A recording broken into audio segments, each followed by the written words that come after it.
گناہوں کی نہیں جاتی ہے عادت یا رسول اللہ، گناہوں کی نہیں جاتی ہے عادت یا رسول اللہ، تمہیں اب کچھ کرو ماہ رسالت یا رسول اللہ، گناہوں کی نہیں جاتی ہے عادت یا رسول اللہ، میں بچنا چاہتا نحمده ونصلي ونسلم على رسوله الكريم، اما بعد فاعوذ باللہ من الشیطان الرجیم، بسم اللہ الرحمن الرحیم۔ لقد من الله على المؤمنین اذ بعث فیہم رسولا من انفسہم یتلو علیہم آیاتہ ویزکیہم ویعلمہم الکتاب والحکمہ وان كانوا من قبل لفی ضلال مبین۔ وقال اللہ تبارک وتعالی ربنا وبعث فیہم رسولا منہم یتلو علیہم آیاتک ویعلمہم الکتاب والحکمۃ ویزکیہم انک انت العزیز الحکیم۔ آمنت باللہ صدق اللہ العظیم وصدق رسولہ النبی الامین المختار الکریم، ونحن علی ذلک لمن الشاہدین والشاکرین والحمد للہ رب العالمین۔ اللہم صلی وسلم وبارک علی سیدنا و مولانا محمد وعلی آلہ و اصحابہ وبارک وسلم، صلاۃ و سلاما دائما علیک وعلی آلک و اصحابک یا رسول اللہ صلی اللہ تعالی علیہ وسلم۔ عزیزان ملت اسلامیہ، محترم ناظرین و سامعین کرام، قرآن کریم کے پہلے پارے کے 15ویں رکوع کی آخری آیت مبارکہ کو تلاوت کرنے کا میں نے شرف حاصل کیا ہے، جس میں اللہ تبارک و تعالیٰ کا ارشاد پاک ہو رہا ہے، جس کا معنی اور مفہوم یہ ہے: اے ہمارے رب، اور انہی میں سے ایسے رسول کو بھیج جو ان پر تیری طرف سے نازل ہونے والی آیتوں کو تلاوت کریں اور ان کو کتاب و حکمت کی تعلیم دیں اور ان کا تزکیہ کریں، بے شک تو ہی زبردست حکمت والا ہے۔ اسی معنی اور مفہوم کے تحت حضور پاک صلی اللہ تعالی علیہ وسلم کی تعلیمات کی روشنی میں تزکیہ نفس کے تعلق سے گناہ کسے کہتے ہیں اور گناہوں کی وجہ سے کیا عذابات آتے ہیں، اس کا سلسلہ وار ذکر چل رہا ہے، اور آج الحمدللہ 20ویں نشست اس تعلق سے چل رہی ہے۔ اب تک آپ حضرات نے قرآن کریم کی آیات، احادیث مبارکہ اور اکابرین امت کے اقوال کی روشنی میں ان باتوں کو سماعت کیا، اور پھر ایک حدیث پاک کہ جس کا تعلق بد اعمالیوں کے سبب جو عذاب آتا ہے اس سے ہے، اور وہ 15 اعمال ہیں جن کی وجہ سے اللہ تبارک و تعالی اپنے بندوں پر یقینی طور پر عذاب نازل فرماتا ہے۔ ان میں ایک بات تھی کہ میرے آقا صلی اللہ تعالی علیہ وسلم نے ارشاد فرمایا کہ جب مال غنیمت کو ذاتی ملکیت سمجھا جائے گا، اور دوسری بات تھی کہ جب امانت کو مال غنیمت سمجھ لیا جائے۔ اس کے علاوہ اور 13 باتیں ہیں، مگر ہماری جو گفتگو سلسلہ وار چل رہی ہے وہ امانت کے متعلق ہے، کیونکہ امانت اور حیا، یہ دو ایسی چیزیں ہیں کہ ان کا چلا جانا قیامت کے قریب ہونے کی علامت ہے، اور سب سے پہلے یہی چیزیں اٹھائے جانے کا ذکر اللہ کے رسول صلی اللہ تعالیٰ علیہ وسلم نے فرمایا کہ یہ چیزیں سب سے پہلے اللہ کے بندوں سے ختم ہو جائیں گی۔ اور آج کا دور ہی نہیں بلکہ حضور پاک صلی اللہ تعالیٰ علیہ وسلم کے وصال مبارک کے بعد ہی صحابہ نے یہ دور دیکھ لیا تھا کہ امانت، لوگوں میں سے امانت کا سلسلہ ختم ہونے لگا، حقوق کی ادائیگی کا تصور ختم ہونے لگا، اور بے حیائی کا سلسلہ شروع ہو گیا، اور خیانت کا سلسلہ شروع ہو گیا۔ اور اس کو میں نے حضرت حذیفہ رضی اللہ تعالیٰ عنہ کے قول سے آپ حضرات کے سامنے پیش کیا تھا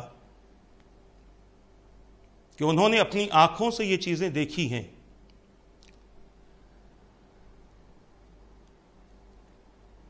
امانت یہ ایمان والوں کے لیے ایمان کی علامت ہے، اور خیانت کرنا یہ بے دینی کی علامت ہے۔ ہماری کوشش سلسلہ وار گفتگو سے صرف یہی ہے کہ ہماری اس کوشش کا کسی ذات پر اثر پیدا ہو، اور اپنی زندگی کو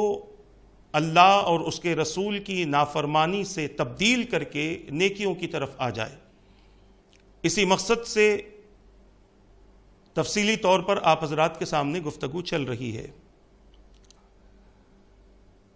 گزشتہ نشست میں امانت کے تعلق سے چند احادیث بیان کی گئی، جس میں ایک حدیث یہ بھی تھی کہ جس گھر میں امانت کا سلسلہ ختم ہو جاتا ہے اس گھر میں بے برکتی کا سلسلہ شروع ہو جاتا ہے، اور انسان کو چاہیے کہ وہ اپنی ذات کا امین بنے، اپنے نفس کو یعنی اپنی جان کو، اپنے مال کو اللہ تبارک و تعالیٰ کی امانت یقین کرتے ہوئے اسی جگہ اپنی جان کو صرف کرے، اسی جگہ اپنے مال کو خرچ کرے جہاں اللہ اور اس کے رسول نے حکم دیا ہے۔ جو لوگ نہیں کرتے ان کے لیے عذاب کا ذکر ہے، اور جو لوگ کر لیتے ہیں ان کے لیے جو وعدے کیے گئے ہیں اللہ تبارک و تعالی ان بندوں کے لیے ان تمام وعدوں کو پورا فرمائے گا۔ آج بھی اسی سلسلے کو آگے بڑھاتے ہوئے ہم نے چند احادیث کا امانت کے حوالے سے انتخاب کیا ہے، پھر اس کے بعد ہم تفصیل بیان کریں گے کہ کیا کیا چیزیں ہمارے پاس میں امانت ہے۔ ابھی تو صرف احادیث پیش کی جا رہی ہیں، اس کے بعد ایک تفصیل بیان کی جائے گی کہ اللہ تبارک و تعالی نے اپنے ذات کے حوالے سے کن چیزوں کو امانت کے طور پر ہمیں عطا فرمایا، اور مخلوق کے حوالے سے کن چیزوں کو اللہ نے ہمیں امانت کے طور پر عطا فرمایا، پھر ان چیزوں کا حق کیسے ادا کرنا ہے تاکہ اللہ تبارک و تعالیٰ کے فرامین پر مکمل طور پر عمل بھی ہو، اور ہماری زندگی خسارے والی اور نقصان والی زندگی نہ ہو، بلکہ ہماری زندگی اللہ اور اس کے رسول کو راضی کرنے والی زندگی ہو۔ حضور پاک صلی اللہ تعالی علیہ وسلم نے ارشاد فرمایا، حضرت ابو بکر صدیق رضی اللہ تعالی عنہ اس حدیث پاک کے راوی ہیں،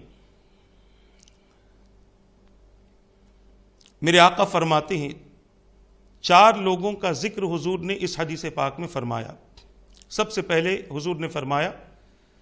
جنت میں جبار داخل نہ ہوگا۔ اس کا خلاصہ ہم کریں گے،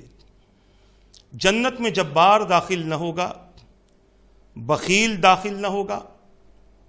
خیانت کرنے والا داخل نہ ہوگا اور نہ بد خلق یعنی برے اخلاق والا جنت میں داخل نہیں ہوگا۔ اس حدیث پاک کو مکارم الاخلاق میں، سنن ترمذی میں، سنن ابن ماجہ میں نقل کیا گیا ہے۔ اب مختصر سا خلاصہ ہم اس حدیث پاک کا کرنے کی کوشش کریں گے۔ جنت میں جبار داخل نہ ہوگا۔ یہ جبار کا مطلب یہ نہیں کہ کسی کا نام جبار ہو وہ جنت میں داخل نہ ہو، بلکہ بندے کو چاہیے کہ جب اللہ کی صفات کے حوالے سے اپنے نام رکھیں تو اس کے ساتھ میں عبد لگا لیا کریں۔ جیسے آج ہم رزاق کہہ دیتے ہیں، آج ہم قادر کہہ دیتے ہیں، آج ہم مقتدر کہہ دیتے ہیں، اس طریقے کے کئی نام ہیں، رحمان کہہ دیتے ہیں، رحیم کہہ دیتے ہیں۔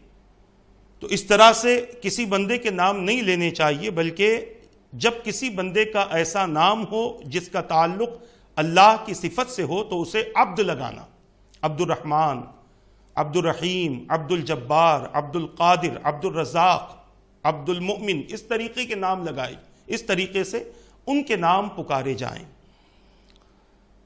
تو خیر مجھے یہ عرض کرنا ہے کہ حضور نے فرمایا جنت میں جبار داخل نہ ہوگا، اس کا معنی یہ ہے کہ جنت میں وہ شخص داخل نہ ہوگا جو لوگوں پر جبر کرتا ہے، جس کو ہم دوسری زبان میں کہیں کہ لوگوں کے ساتھ زبردستی کرتا ہے یا لوگوں پر ظلم کرتا ہے، ایسا شخص جنت میں داخل نہیں ہو سکتا۔ یہ میرے آقا کا فرمان ہے، کسی اور کی کہی بھی بات نہیں ہے۔ لوگوں پر ظلم کی مختلف قسمیں، ایک مالک ہے جو اپنے نوکر پر ظلم کرتا ہے، گھر میں کوئی کام کرنے کے لیے آتا ہے تو ان پر ظلم کیا جاتا ہے، کسی کا ہم پیسہ باقی ہیں، وہ کمزور ہے، ہم طاقتور ہیں، تو اپنی طاقت کی بنیاد پر اس کا پیسہ واپس نہ کر کے ہم اس پر ظلم کرتے ہیں، کوئی کسی کی زمین، کوئی کسی کی جائیداد، کوئی کسی کی دولت، کوئی کسی کا کاروبار، کوئی کسی کا مکان لے کر انسان پر قبضہ کر کے اس پر ظلم کرتا ہے، کئی مہینے کئی سال کسی کے مکان میں کرائے سے رہ گئے، مکاندار کہے کہ مجھے خالی کروانا ہے تو اس مکان کو خالی نہ کر کے اس پر قبضہ جمانے کی کوشش کر کے بعض لوگ ظلم کرتے ہیں۔ اور پھر ظلم یہیں تک محدود نہیں ہے، راستے میں چلنے والا کسی پر ظلم کرتا ہے، گاڑیاں چلانے والے کسی پر ظلم کرتے ہیں، اور میری نظر میں ایک ظلم یہ بھی ہے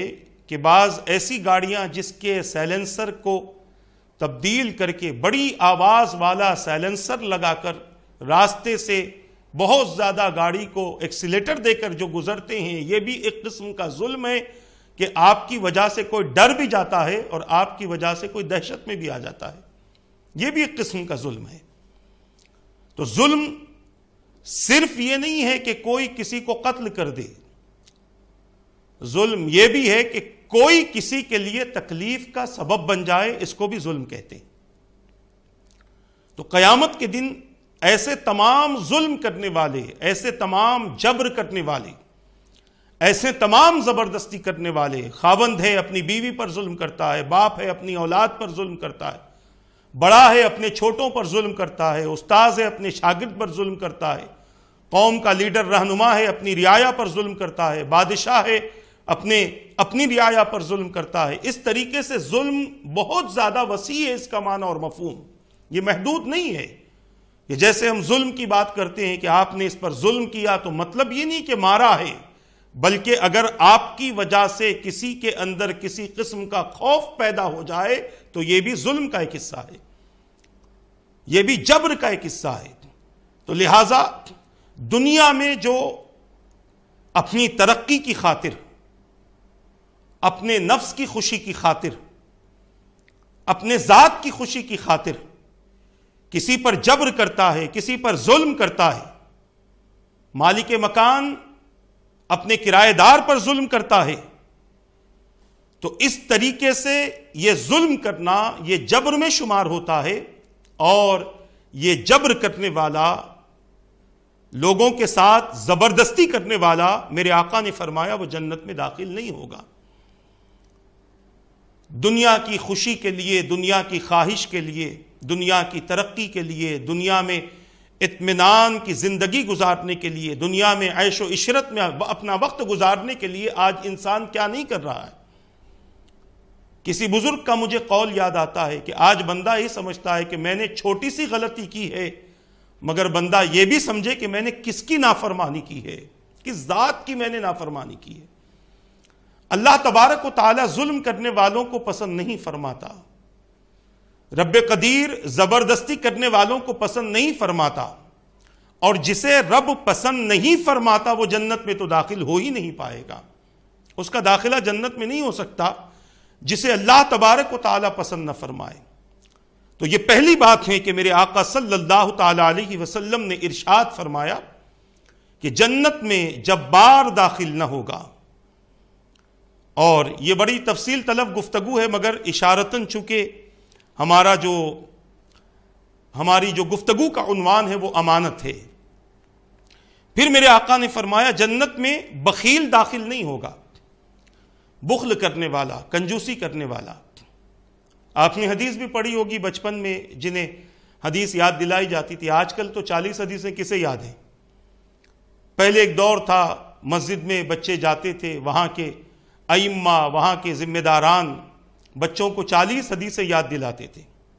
آج نہ پڑھانے والوں کے پاس اتنا وقت ہے، نہ پڑھنے والوں کے پاس اتنا وقت ہے، بس قرآن پڑھا دو کافی ہے۔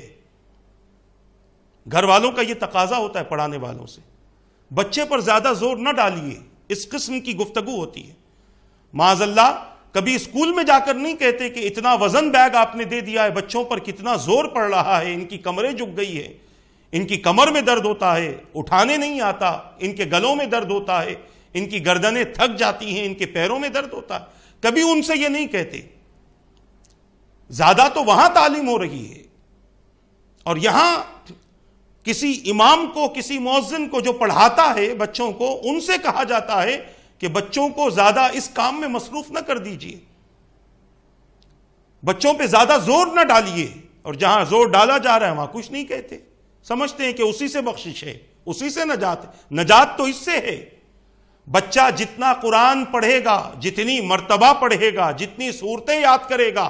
اللہ تبارک و تعالی اس کے والدین کو اتنی ہی ترقی عطا فرمائے گا، اتنا ہی مقام اس کے والدین کو عطا فرمائے گا۔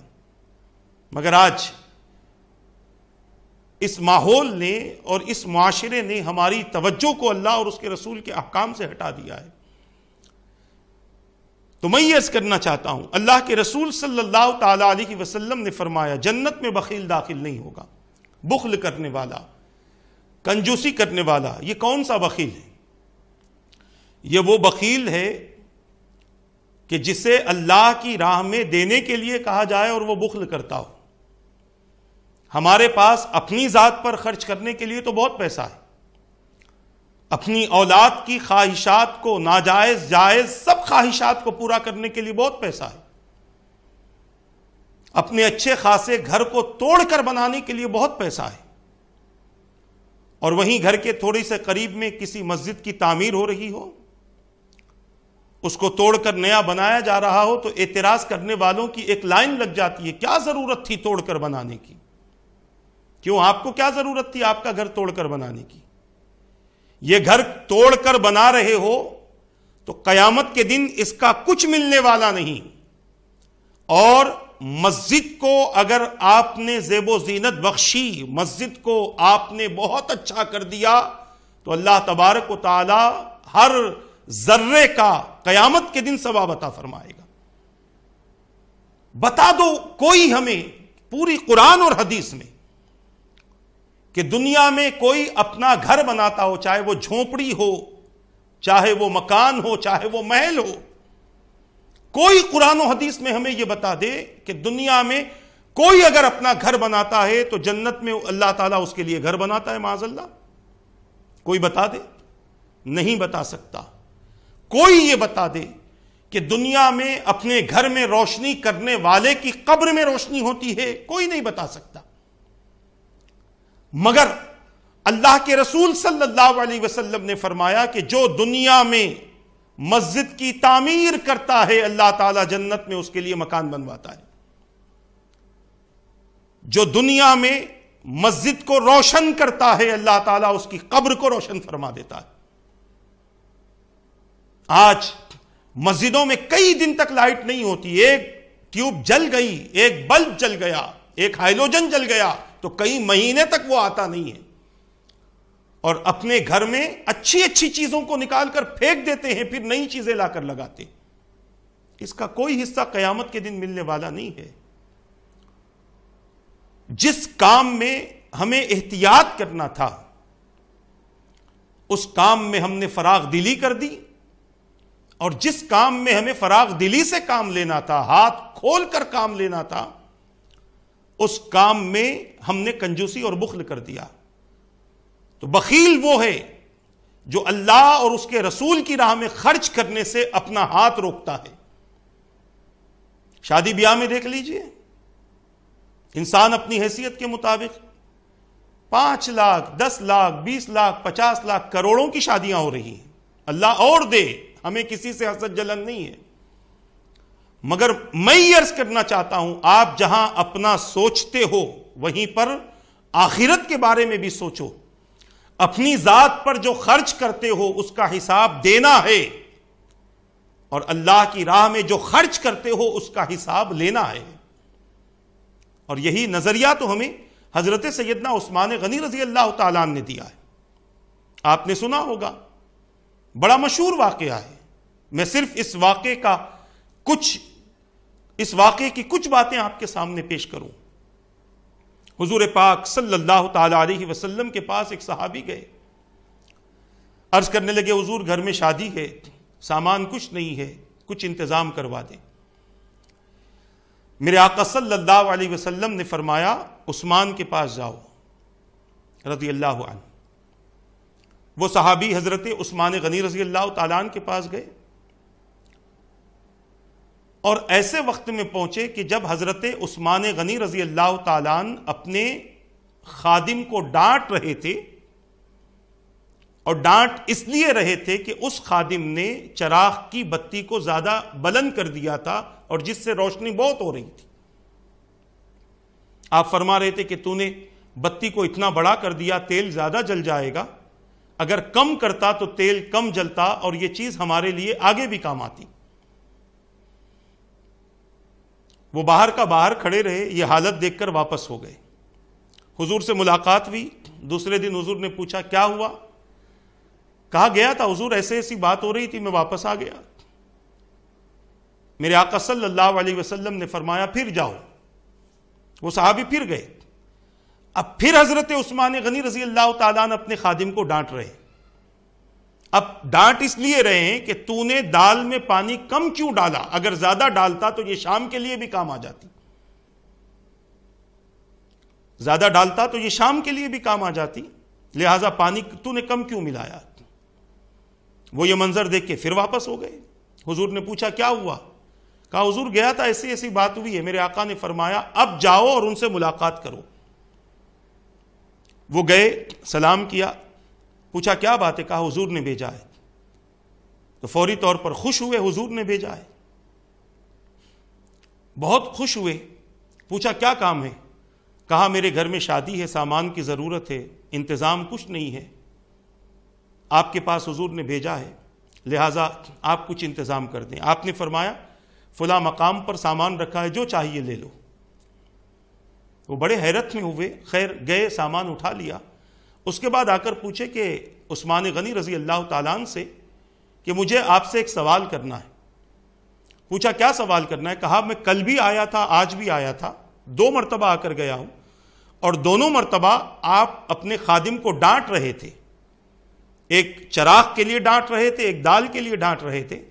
تو میں نے یہ سمجھا کہ جو اپنے خادم کو اتنی معمولی بات پر ڈانٹ رہا ہو مجھے کیا دے گا، مگر حضور نے فرمایا کہ آپ سے ملاقات کروں، اور جب میں نے آپ سے ملاقات کی ہے تو آپ کی دریا دلی کا عالم یہ ہے، فراغ دلی کا عالم یہ ہے کہ آپ نے اپنے ہاتھ سے مجھے نہیں دیا، مجھ سے کہا جو ضرورت ہے اٹھا لو۔ اس کی وجہ بیان کر دی۔ عثمان غنی رضی اللہ تعالیٰ عنہ نے بڑا پیارا جواب دیا، ارشاد فرمایا کہ جو کچھ میری ذات پر خرچ ہو رہا ہے اللہ کی بارگاہ میں اس کا حساب مجھے دینا ہے، اور جو اللہ کی راہ میں خرچ کر رہا ہوں قیامت کے دن اس کا حساب مجھے ملے گا، تو لہٰذا میں یہ چاہتا ہوں کہ میرا حساب دینا زیادہ نہ ہو، میرا حساب لینا زیادہ ہو، اس لیے میں یہ عمل کرتا ہوں۔ یہ حضرت عثمان غنی رضی اللہ تعالیٰ عنہ کی سیرت ہے، اور اس قسم کے کئی واقعات آپ کی زندگی سے ہمیں ملتے ہیں، اور حضور نے اسی دریا دلی کی بنیاد پر آپ کو کئی مرتبہ جنتی فرمایا ہے، کئی مرتبہ آپ کو جنتی فرمایا ہے۔ جب بھی کوئی بھی کسی بڑے عمل کی بات ہوتی، بڑے کام کی بات ہوتی، حضور کوئی بڑی بات اور بڑے تقاضے فرماتے تو حضرت عثمان غنی رضی اللہ تعالیٰ عنہ سب سے آگے ہوتے تھے۔ اللہ تعالیٰ نے انہیں دیا بھی ویسے ہی تھا اور وہ خرچ بھی ویسے ہی کرتے تھے۔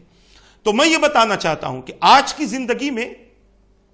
ہمارا یہ حال ہے کہ اللہ کی راہ میں دینے سے رکتے ہیں، اور اس کی ایک بڑی مثال میں آپ کے سامنے پیش کر دوں۔ آپ اپنے دلوں پر ہاتھ رکھ کر سوچیں، جہاں ضرورت ہوتی ہے ہم وہاں نہیں دیتے، جہاں سے ہمیں نیکی ملتی ہے، جہاں سے ہمیں برکتیں آنے کا علم ہوتا ہے، جہاں سے ہمیں نعمتیں ملنے کا علم ہوتا ہے، ہم اس جگہ پر دینے سے ڈرتے ہیں، کیونکہ شیطان روکتا ہے۔ الشیطان یعدکم الفقر ویأمرکم بالفحشاء۔ ایک طرف تو شیطان تمہیں روکتا ہے کہ اگر تم اللہ کی راہ میں خرچ کرو گے تو فقیر بن جاؤ گے، اور دوسری طرف وہی شیطان فواحشات میں خرچ کرواتا ہے۔ مسجد کی ایک دیوار اٹھا دو تو کتنا خرچ ہوتا ہے، مسجد کا ایک پلر بنوا دو تو کتنا خرچ ہوتا ہے، مسجد میں تھوڑا سا پیسہ دے دو تو کیا جاتا ہے، مگر نہیں، وہاں جب دینے کی بات آتی ہے تو شیطان دل میں خیال پیدا کرتا ہے 1000 روپیہ تیری جیب میں ہے، 500 دے دیا تو صرف 500 رہ جائے گا، اور اگر یہی فواحشات کی بات ہو، کسی معاذ اللہ کسی حرام کاری میں خرچ کرنے کی بات ہو، تو 1000 نہیں بلکہ 5000 بھی ہوگا تو 4000 کا قرض لے کر بندہ لوگوں پر خرچ کرتا ہے۔ دیکھ لو شادی بیاہ میں کیا ہو رہا ہے، جتنے پیسے لٹانے والے عورتوں پر یا آرکیسٹرا والوں پر جتنے پیسے لٹانے والے، کیا سب وہ امیر ہیں، سب مالدار ہیں؟ نہیں، ان میں غریب بھی ہوتے ہیں، مگر ان کو شیطان ابھارتا ہے کہ یہ لٹا رہا ہے تو بھی لٹا، نہیں ہوتا تو بازو والے سے قرض لے کر لٹاتے ہیں۔ یہ حالت ہو چکی ہے آج مسلمانوں کی۔ آج ہم بخیلی کرتے ہیں اس مقام پر جہاں پر ہمیں دینا ہے، کنجوسی کرتے ہیں اس مقام پر جہاں ہمیں دینا ہے، اور اس کا بہترین بدلہ اللہ تعالیٰ عطا فرماتا ہے۔ اللہ کی راہ میں جب بندہ دیتا ہے تو حدیث میں ہے کہ اللہ اسے اپنے دستے قدرت میں لے کر اسے پالتا ہے، یہاں تک کہ بندہ، ایک مثال دے رہا ہوں، بیج دیتا ہے تو اللہ تعالیٰ درخت کی شکل میں اس کا ثواب اسے واپس فرماتا ہے۔ اور یہ اس وقت ہے کہ جب بندہ دینے کے بعد کسی بندے کے سامنے ذکر نہ کرے بلکہ اپنے اس عمل کو بھول جائے، فراموش کر دے، ورنہ دے دیتا ہے تو شیطان یہ چاہتا ہے کہ اس کا عمل کسی طریقے سے برباد ہو، اس کی بربادی کی چکر میں وہ لگا رہتا ہے۔ تو میں یہ عرض کرنا چاہتا ہوں، بڑی مثال آج ہمارے سامنے ہے۔ آپ کے علاقوں میں مساجد ہیں، اور مساجد چندوں ہی سے چلتی ہیں، الا ماشاء اللہ بعض مساجدیں ایسی ہیں جہاں پر لوگ اپنی طرف سے کہہ دیتے ہیں کہ اس مسجد کا جو خرچہ ہوگا میں اکیلا دوں گا، کسی سے کوئی چیز لینے کی ضرورت نہیں۔ اللہ نے ایسے لوگ بھی دنیا میں رکھے ہیں، ہم انکار نہیں کرتے ان چیزوں کا، ایسے لوگ بھی دنیا میں موجود ہیں۔ ایک صاحب بہت زیادہ دولت لٹاتے تھے، بہت زیادہ، اور ظاہری طور پر وہ غریب تھے۔ لوگ حیران ہوتے تھے کہ ان کے پاس میں اتنی دولت آتی کہاں سے ہے جو اتنے بڑے سخی بنے ہوئے۔ اور انہی کے دور میں ایک صاحب تھے جن کے پاس بہت زیادہ دولت تھی اور وہ کنجوس تھے۔ یہ دولت لٹاتے تھے، کچھ نہیں تھا پھر بھی لٹاتے تھے، وہاں بہت کچھ تھا، وہ کنجوسی کرتا تھا۔ وہ کنجوس کا انتقال ہو گیا۔ انتقال ہونے کے بعد لوگوں نے اس کنجوس کو برا بھلا کہا کہ چلو اچھا ہوا مر گیا، انتقال ہو گیا، چلو بہت اچھی بات ہے، کنجوس تھا، کسی کی ضرورت وہ پورا نہ کرتا تھا۔ تو اس شخص کے کانوں میں یہ آواز پڑی جو دولت تقسیم کرتا تھا۔ اس نے لوگوں سے کہا اس کو برا مت کہو۔ لوگوں نے کہا برا کیوں نہ کہیں، اس نے کبھی کسی کی ضرورت کو پورا نہیں کیا۔ تو اس شخص نے کہا میں غریب ہوں، میرے پاس کچھ نہیں ہے،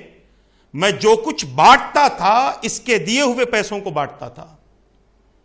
یہ لوگوں میں ظاہر نہیں ہونا چاہتا تھا، یہ لوگوں میں مشہور نہیں ہونا چاہتا تھا کہ میں اللہ کی راہ میں خیرات کر رہا ہوں، صدقہ دے رہا ہوں، بلکہ اس نے اپنی ذات کو چھپانے کے لیے میرا استعمال کیا ہے۔ آپ اندازہ کیجئے، ایسے لوگ بھی آج بھی دنیا میں موجود ہیں، ہم اس کا انکار نہیں کر سکتے، ہمیں اقرار کرنا پڑے گا کہ ایسے لوگ بھی موجود ہیں، مگر اکثریت جو ہماری دیکھنے میں آتی ہے ایسے لوگوں کی ہے کہ جو مسجد میں چندہ تو 5 سے 10 روپیہ آج کے دور میں بھی دیتے ہیں، کہ جس 5-10 روپے کی کوئی قیمت آج نہ رہی۔ آپ اپنے بچے کو کچھ دلانے نکل جاؤ تو ہر وقت میں وہ 50 سے 100 روپیہ آپ کا خرچ کرواتا ہے، روز کی بات کر رہا ہوں، زیادہ بھی خرچ کرواتا ہوگا، مگر مسجد میں آج تک وہ 5 روپے جو ابا جان اور دادا جان دیتے تھے وہ سلسلہ آج تک باقی ہے، وہ 10 روپے کی نوٹ کا سلسلہ آج تک باقی ہے، اور ایک ہی وقت میں بعض لوگ نہیں دیتے بلکہ کہتے بعد میں آنا، اور اسی کی جگہ اسٹار ٹی وی والا آپ کے گھر پہ آ کے کھڑا رہے، اور آپ کے پاس نہ بھی رہیں تو بازو والے سے قرضہ لے کر دیں گے، پوچھا کیوں تو نہیں، کنیکشن کاٹ دے گا۔ گناہ سے کنیکشن کٹتا ہے تو اتنی تکلیف ہے، اور اللہ تبارک و تعالیٰ کی بندگی سے جو ہمارا کنیکشن کٹ رہا ہے اس کی کوئی تکلیف ہمارے پاس میں نہیں، اس کے بارے میں کوئی احساس اور کوئی خیال ہمارے اندر کیوں پیدا نہیں ہوتا؟ یہ دنیا پرستی اور یہ دنیا کی محبت کا غلبہ آج ہمارے اوپر ایسا ہو چکا ہے کہ ہم دل و دماغ سے دنیا کے عاشق بنے ہوئے ہیں، اور پوری توجہ کو ہم نے دنیا کی طرف کر دیا۔ اور سن لو، دنیا والوں کو دیتے ہو تو کوئی ریٹرن نہیں آتا، میرے مولا کی راہ میں دیتے ہو تو 1 کا 10 ملتا ہے، کبھی 70 ملتا ہے، اور کبھی 700 دیتا ہے، اور کبھی میرا رب فرماتا ہے واللہ یرزق من یشاء بغیر حساب، اللہ جسے چاہے بغیر حساب کے رزق دیتا ہے۔ ہم حساب سے اللہ کی راہ میں دیتے، اللہ بغیر حساب بھی دے دیتا ہے۔ حضرت رابعہ بصریہ رضی اللہ تعالیٰ عنہ کا واقعہ مجھے یاد آتا ہے کہ ایک مرتبہ آپ عبادت میں مصروف تھیں، 2 چور چوری کے غرض سے آپ کے علاقے میں آئے، علاقے میں ڈھونڈا، چوری کا کہیں سامان نہ مل سکا، دروازہ کھلا تھا ان کا، چوروں نے سمجھا کہ چلو ان کے گھر میں چلتے ہیں شاید کچھ مل جائے، اللہ والوں کے گھروں میں دعاؤں کے سوا کیا ملتا ہے، وہ لوگ دنیا کو جمع نہیں کرتے، دنیا اپنے پاس میں نہیں رکھتے۔ خیر، یہ دونوں چور تھکے ماندے بیٹھ گئے، رابعہ بصریہ رضی اللہ تعالیٰ عنہ نے سلام پھیرا، دیکھا 2 مرد گھر میں بیٹھے، پوچھا کیا بات ہے، کہا مسافر ہیں، تھک گئے، کچھ کھانے کو چاہیے۔ اب آپ نے اپنے گھر میں دیکھا، ڈھونڈا تو 2 روٹیاں موجود تھی، آپ نے ان 2 روٹیوں کو لیا، ان چوروں کے سامنے رکھ دیا، کہا ہمارے پاس میں یہ 2 روٹی ہی موجود ہے، اس سے زیادہ نہیں ہے۔ ان لوگوں نے کہا بھوک تو بہت لگ رہی ہے، چلو اسی پر اکتفا کرتے۔ لہٰذا ان لوگوں نے روٹی کی طرف ہاتھ بڑھایا ہی تھا کہ اچانک باہر سے ایک فقیر نے آواز دی، بہت بھوکا ہوں، کھانے کا کچھ انتظام کر دو۔ آپ نے ان کے سامنے سے وہ روٹیاں اٹھائی، اس فقیر کو دے دی۔ یہ دونوں آپس میں بات کرنے لگے، بڑی عجیب عورت ہے، پہلے تو کھانے کو کچھ نہیں، 1-1 روٹی سے ہمارا کچھ ہو سکتا تھا، مگر یہ روٹیاں بھی فقیر کو دے دی۔ ابھی کچھ دیر گزری ہی تھی کہ دروازے پر کسی عورت نے آواز دی، پوچھا کون ہے، تو کہا میں فلاں مالکہ کی خادمہ ہوں، نوکرانی ہوں، انہوں نے آپ کے پاس میں کھانے کے لیے کچھ روٹیاں بھیجی ہیں۔ آپ نے فرمایا ٹھیک ہے اندر آؤ، وہ اندر آئی، کہا ٹوکرے میں روٹی تھی، اتارو، اس نے اتار دیا، جانے لگی تو کہا رک جا، اس کو گن کتنی ہے، اس نے گنا، 18 روٹی تھی۔ آپ نے کہا یہ واپس لے جا، کہا کہہ دے کہ مجھے ضرورت نہیں ہے۔ اس نے اٹھا لیا، جانے چلی گئی۔ پھر یہ آپس میں گفتگو کرنے لگے، یہ کیا بات ہوئی، 2 تھی تو فقیر کو دے دیا، 18 سے تو ہمارا پیٹ بھر سکتا تھا، روٹیاں بچ سکتی تھی، مگر اس کو بھی واپس کر دیا۔ ابھی تھوڑی ہی دیر نہ گزری تھی کہ پھر وہی خادمہ آئی، عرض کرنے لگی کہ میں نے مالکہ سے کہا آپ نے روٹی گنوائی ہے، 18 تھی، تو مالکہ نے کہا 2 اور ڈال دے، 20 کر دے اور لے جا۔ اس نے کہا، رابعہ بصریہ رضی اللہ تعالیٰ عنہ نے کہا ٹھیک ہے رکھ دے اور چلے جا۔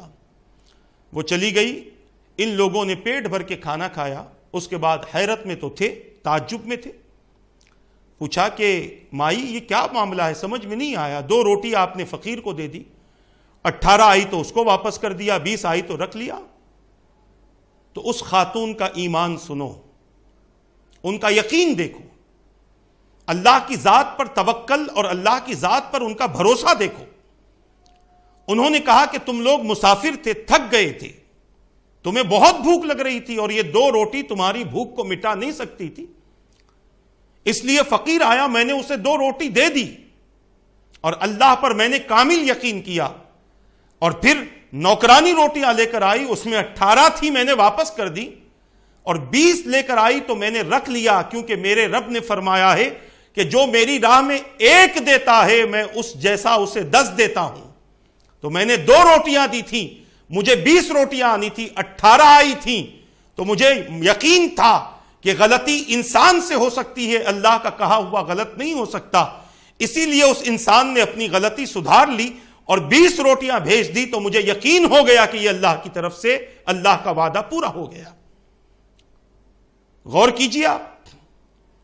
کہ بخل کرنے والے کو کچھ نہیں ملتا، کچھ تو بہت بات ہے، جنت بھی نہیں ملتی، اور اللہ کی راہ میں دینے والے کو دنیا میں بھی ملتا ہے، آخرت میں بھی نصیب ہوگا۔ دنیا میں اس جیسا بدلہ رب عطا فرمائے گا، اور آخرت میں اللہ تعالی سب سے بہترین ٹھکانہ جنت عطا فرمائے گا۔ آج ہم سٹار والے کو 200-500 دے دیتے ہیں، ڈش لگا کر کئی 100 روپیہ ہم دیتے ہیں، مگر مسجد کے مؤذن کو صرف 10 روپیہ ہمارا جو باپ نے باندھ دیا ہے 10 روپیہ، اس سے ہم آگے نہیں بڑھتے۔ کمیٹی کہتی ہے، مساجد سے اعلان ہوتا ہے خرچے بڑھ رہے ہیں، لائٹ کے میٹر کے پیسے زیادہ آتے ہیں، نل کا پیسہ زیادہ ہوتا ہے، اور مینٹیننس کا کافی پیسہ ہوتا ہے، مگر کوئی دینے کے لیے تیار نہیں ہے۔ کسی سے جا کر کہو 10 سے 20 روپیہ کرو تو وہ کہے گا نہیں، پہلے ہی ہمارے گھر میں خرچے بہت ہیں۔ یہی بے برکتی کی سب سے بڑی وجوہات ہے ہمارے پاس، ہم اللہ کی راہ میں نہیں دیتے تو اللہ تعالیٰ کی خاص رحمتیں ہم سے روک لی جاتی ہیں، ہمارے رزق کے سلسلے کو ہمارے لیے منقطع کر دیا جاتا ہے، رزق کی برکتیں ہم سے ختم ہو جاتی۔ دے کر دیکھو، یہ صرف میری لفاظی نہیں ہے، یہ اللہ اور اس کے رسول کا حکم ہے، آپ دے کر دیکھو، انشاءاللہ فقیری خوشحالی میں تبدیل ہوگی، غریبی اور فقیری انشاءاللہ خوشحالی میں تبدیل ہوگی۔ ابھی آج کے حوالے سے ہمارا وقت مکمل ہو رہا ہے، ایک بڑا عجیب و غریب واقعہ بخل کے حوالے سے میں آپ کے سامنے عرض کرتا۔ اللہ کی راہ میں جو دینے سے اپنا ہاتھ روک دیتا ہے، اور جو اللہ کی راہ میں دیتے وقت میں لوگوں کو پہلے تو دیتا نہیں ہے اور ان کو جھڑکیاں دیتا ہے، اللہ تعالیٰ اس کی دنیا میں اس کے ساتھ کیا معاملہ فرماتا ہے۔ ایک بڑا عجیب و غریب واقعہ مورخین نے تاریخ کی کتابوں میں لکھا ہے۔ آج ضرورت اس امر کی ہے مسلمانوں، اپنی زندگی کو اللہ اور اس کے رسول کے فرامین کے حوالے سے تبدیل کرو، اور یہ 4 باتیں میں نے آپ کے سامنے کہی ہیں، ان میں سے 2 باتوں پر مختصر سا ذکر ہوا ہے، اور دوسری بات پر انشاءاللہ آئندہ نشست میں ہم گفتگو کریں گے، اور یہ 4 باتوں پر انشاءاللہ گفتگو ہوگی۔ اللہ تبارک و تعالیٰ سے دعا ہے کہ جو کچھ کہا گیا کہنے میں غلطی ہو تو اپنی حبیب کے صدقے معاف فرما دے، ان باتوں پر مجھے اور تمام کو عمل کرنے اور دوسروں تک پہنچانے کی توفیق عطا فرما، برحمتک یا ارحم الراحمین، وما علینا الا البلاغ۔ السلام علیکم۔